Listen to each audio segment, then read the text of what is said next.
Chouette! Alors, ma deuxième question, c'était de Sabrina. Sabrina, tu avais demandé, après le chien tête en bas, on doit ramener un pied en avant. Je n'arrive pas à le faire en une seule fois.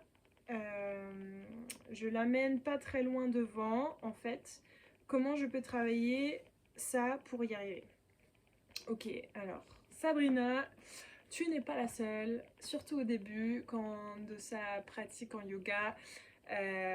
Amener son pied en avant du chien tête en bas et avancer son pied, c'est pas très facile. Surtout si on n'a pas, on ne sait pas où placer son pied ou si on n'arrive pas à monter son genou vers sa poitrine. Donc je vais te donner différentes options et puis après tu pourras choisir dans le moment celle qui te conviendra, oui, le mieux. Voilà. Alors, je me mets sur mon tapis. Alors nous on commence d'habitude quand il faut avancer un pied de quelque part, on commence en chien tête en bas. Donc je vais vous montrer ici. Alors une première option quand on est de notre chien tête en bas, c'est de poser les genoux par terre et d'avancer le pied. Et le pied, il va toujours se placer ou exactement où il y a la main devant ou juste à l'intérieur. En sachant que la cheville, elle atterrit sous le genou et le genou est souvent aligné avec l'aisselle et l'épaule. Okay. Donc ça, c'est une manière de avancer son pied. Je le redis, genou par terre et on avance le pied. L'autre manière où quand on commence à accélérer, parce que cette variante n'est peut-être pas accessible pour tout le monde quand on va vite, c'est de faire un pas en avant. Si le pied, on se rend compte que le pied ne va pas exactement là où il y a la main, je vais amener mon coude, mon bras en dessous du genou et je vais tirer mon pied en avant pour le placer là où il y avait ma main. Et puis après, continuer la posture, si c'est poser le genou ou pas. Voilà, donc ça c'est la deuxième variante. La troisième variante, c'est d'utiliser des briques.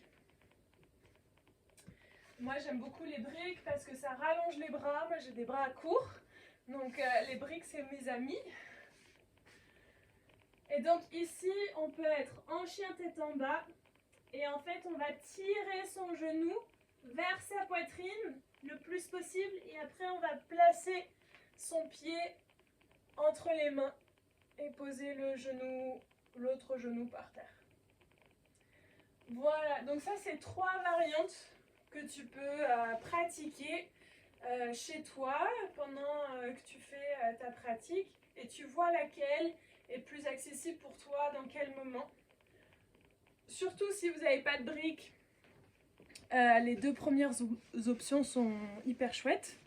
Puis après, si vous voulez investir dans des briques et des choses comme ça, vous pouvez les utiliser pour allonger les bras. Voilà.